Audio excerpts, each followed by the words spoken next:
വീഡിയോയിൽ ഒരു പറഞ്ഞതുപോലെ ഏപ്രിൽ 8 എൻ്റെ ബർത്ത്ഡേ ആയിരുന്നു കേട്ടോ. ഞങ്ങൾക്ക് കോളേജിലുള്ള ഡേ ആണ്. ഞങ്ങളുടെ ലാസ്റ്റ് സെം എക്സാം നടക്കുന്ന ഒരു ഡേ ആയിരുന്നു അന്ന്. അപ്പോൾ ഒരു തലേ ദിവസം തന്നെ എന്നോട് പറഞ്ഞിട്ടുണ്ടായിരുന്നു ഒരു 11 മണിയാകുമ്പോൾ എത്തണം കേട്ടോ എന്ന്.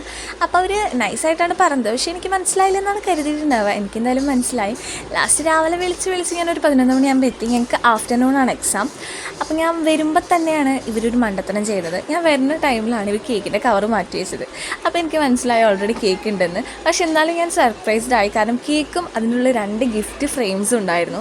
ഇതെല്ലാം കൂടെ ഞാൻ പ്രതീക്ഷിച്ചില്ല, ഏതെങ്കിലും ഒന്നായിരുന്നു. എന്നിട്ട് ഞങ്ങൾ പെട്ടെന്ന് കേക്ക് കട്ട് ചെയ്യാണ് ചെയ്തത്. കാരണം ഞങ്ങൾക്ക് എക്സാം ഉണ്ട്. എക്സാം ഉള്ളതുകൊണ്ട് വേഗം കേക്കൊക്കെ കട്ട് ചെയ്ത് കഴിച്ചിട്ട് എങ്ങനെയും വേഗം പഠിച്ചിട്ട് എക്സാം ഹാളിൽ കയറുക എന്നുള്ളൊരു ചിന്തയിലാണില്ല. കാരണം നമ്മൾ എത്ര പഠിച്ചാലും ലാസ്റ്റ് ടൈം എക്സാമിന് കയറുന്നതിന് ഒരു 5 മിനിറ്റ് മുന്നേ നോക്കിയില്ലെങ്കിൽ നമുക്ക് ശരിയാവില്ലല്ലോ. അതിപ്പോൾ എല്ലാവർക്കും എങ്ങനെയാണ്. അപ്പോൾ ഞങ്ങൾ കേക്ക് കട്ട് ചെയ്തു. ആർക്ക് ആദ്യം കൊടുക്കണേ എന്നുള്ള ഡൗട്ടായിരുന്നു. 2 പേരെയും വിഷമിപ്പിക്കാൻ പാടില്ലല്ലോ. അപ്പോൾ അങ്ങനെ കേക്കൊക്കെ കട്ട് ചെയ്ത് കഴിച്ചു. ഞങ്ങളുടെ ടീച്ചേഴ്സിനൊക്കെ കൊണ്ടുകൊടുത്തു, ഫ്രണ്ട്സിനും കൊടുത്ത് ഞങ്ങൾ എക്സാമിന് കയറി. അപ്പോൾ ഇതായിരുന്നു കേട്ടോ അവർ എനിക്ക് തന്ന ഒരു ഫ്രെയിം എന്ന് പറയുന്നത്. ഞങ്ങൾ ഫെയർവെല്ലിനെടുത്ത് ഞങ്ങളുടെ ഒരു പിക്കാണ്. അപ്പോൾ ഈ പിക്കാണ് അവർ ഫ്രെയിം ചെയ്ത് തന്നത്.